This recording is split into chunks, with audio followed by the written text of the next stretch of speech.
മാധവന്റെ girl friend, മാധവന്റെ കല്യാണം, ഇത്തരം വിഷയങ്ങളിലെ പുതിയ വാർത്തകൾക്കായിട്ട് കാത്തിരിക്കുന്ന സോഷ്യൽ മീഡിയ ഗ്രൂപ്പുകളോട് എന്താണ് മാധവന് പറയാനുള്ളത്? കുറേ ഇങ്ങനെ കുറേ അങ്ങനെ കുറേ. ഒരുപാട് ഒരുപാട് കേട്ടിട്ടുണ്ട്. അതെ ഒരുപാട് ആൾക്കാരെ കൊണ്ട് തന്നെ സോഷ്യൽ മീഡിയ വിവാഹം കഴിപ്പിച്ചിട്ടുണ്ട്. അതെ, സാരമില്ല. ഡേറ്റ് ഫിക്സ് സമയം ചെയ്തു. സമയമാകുമ്പോ ഞാനും എന്റെ കുടുംബവും അറിയിച്ചോളാം. ആ, ഞാൻ റിലേഷൻഷിപ്പിലാണോ ഇപ്പോ? ആണോ? അല്ല. അല്ല, ഞാൻ കേട്ടത് ആണെന്നാണ് പറഞ്ഞത്. അല്ലല്ല. Okay framing my own question. Okay. So ഞാനൊരു റിലേഷൻഷിപ്പിലാണോ? അല്ല. എനിക്കൊരാളെ ഇഷ്ടമാണോ? തീർച്ചയായിട്ടും എനിക്കൊരാളെ ഇഷ്ടമാണ്. എന്റെ കല്യാണം ഉറപ്പിച്ചിട്ടുണ്ടോ? ഏയ് ഇല്ല. എനിക്ക് അതിനുള്ള പ്രായമോ പക്വതയോ എത്തിയിട്ടില്ല. ഞാൻ മാധവ് സുരേഷ് 24-ാം വയസ്സിൽ ആ പ്രായത്തിലൂടെ എത്തിയിട്ടില്ല. 24-ലും 21-ലും 18-ലും വരെ പക്വത എത്തുന്ന ആൾക്കാരുണ്ട്. ഞാൻ ഒരു പുതിയ കരിയറിലോട്ട് വെഞ്ചർ ചെയ്ത് കയറുവാണ്.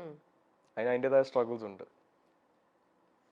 അതിലൂടെ ഞാൻ ഒരു ഇൻഡിവിജ്വൽ എന്ന നിലയിൽ എന്നെ തന്നെ ഫിഗർ ഔട്ട് ചെയ്യുകയാണ്.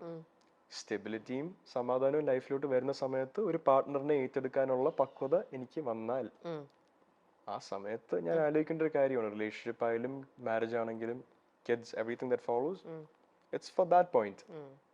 ഇന്ന് മാധവ് സുരേഷ് ഒരു കരിയറിലോട്ട് വെഞ്ചർ ചെയ്ത് കയറിയിരിക്കുന്ന ഒരാളാണ്. സ്വന്തം ജീവിതം സമാധാനമായിട്ട് ജീവിച്ചു പോകാൻ നോക്കുന്ന ഒരാളാണ്. അതേ സമയത്ത് പ്രേമമൊക്കെ ഉണ്ടാവാം, ഏതൊരു മനുഷ്യനും ഉണ്ടാവും. അതേപോലെ എനിക്കൊരാൾ ഇഷ്ടമാണ്. അത് സബ്സ്റ്റാൻഷ്യൽ ആയിട്ട് സിഗ്നിഫിക്കന്റ് ആയിട്ട് വന്നു കഴിഞ്ഞാൽ നാട്ടുകാർ നേരത്തെ പറഞ്ഞ പോലെ കുടുംബക്കാരും ഞാനും അറിയിച്ചോളൂ. ഇപ്പോ നമ്മുടെ സെലിബ്രിറ്റിയുടെ പേര് തന്നെയാണെങ്കിൽ പോലും ദിലീപേട്ടന്റെ മോള് മീനാക്ഷിയുടെ പേരിലും ഒക്കെ കുറെ നിങ്ങളുടെ തമ്മിലുള്ള കല്യാണം തീരുമാനിച്ചു വിത്ത് ഫാമിലി ആയിട്ടുള്ള ഫോട്ടോയും കാര്യങ്ങളൊക്കെയാ വരുന്നത്. എന്തൊക്കെ റൂമേഴ്സ് ഓരോന്നും പറഞ്ഞ ആൾക്കാർ അതെ വേറെ എന്തിനൊക്കെയോ പോയപ്പോഴത്തെ എവിടത്തേക്കോ ഫോട്ടോ എടുത്തിട്ട് ആൾക്കാർ വെറുതെ ഇട്ട് ട്രോളും ഓരോന്നും പറഞ്ഞ് ഓരോ റൂമേഴ്സും വരുന്നുണ്ട് വേറെ ഓരോന്നും പറഞ്ഞിട്ട് അല്ലേ? മീനാക്ഷിയുടെ കാര്യം പറയാനാണെങ്കിൽ ഞാനും മീനാക്ഷിയും വളരെ നല്ല ഫ്രണ്ട്സ് ആണ്. നമ്മൾ ഏകദേശം ലൈഫിന് ഒരേ പേഴ്സ്പെക്റ്റീവ്. ഏകദേശം മാധവും മീനാക്ഷി എന്ന് പറയുന്നത് ആണും പെണ്ണും വേർഷൻസ് ആണ് എന്ന് പറയാൻ പറ്റും. പല കാര്യങ്ങളിലും ബിഹേവിയർ അതിന് സംസാരിക്കുന്ന രീതിയാണെങ്കിലും അങ്ങനെയുള്ള ഇതാ. നമ്മൾ അടുത്ത സുഹൃത്തുക്കളാണ്.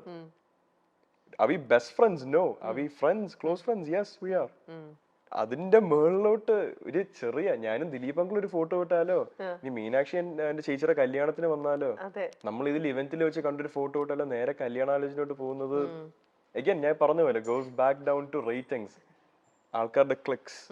അത് കിട്ടാൻ വേണ്ടി ഇങ്ങനെ ഒരു രണ്ട് സെലിബ്രിറ്റീസിന്റെ മക്കളെ വിവാഹം കഴിക്കുന്നു എന്നുള്ള ന്യൂസ് വരുമ്പോൾ ആരായാലും ക്ലിക്ക് ചെയ്ത് പോകും, എസ്പെഷ്യലി ഇൻ ദിസ് ക്രൗഡ്. ഞാൻ എന്നെ തന്നെ പിടിച്ച് പുകഴ്ത്തി പറയുന്നതല്ല, ബട്ട് അഗൈൻ ഈ പേര് സുരേഷ് ഗോപി ആൻഡ് ദിലീപ് എന്നുള്ള പേരുള്ളത് കൊണ്ട് ആൾക്കാർ ക്ലിക്ക് ചെയ്യും. അതിനുവേണ്ടി ഇങ്ങനെ ന്യൂസും റൂമേഴ്സും ക്രിയേറ്റ് ചെയ്ത് വിടുക എന്നുള്ളത് അഗൈൻ മാധ്യമക്കാരുടെ ഒരു രീതിയാണ്. അവർക്കും മുന്നോട്ട് പോകണ്ടേ.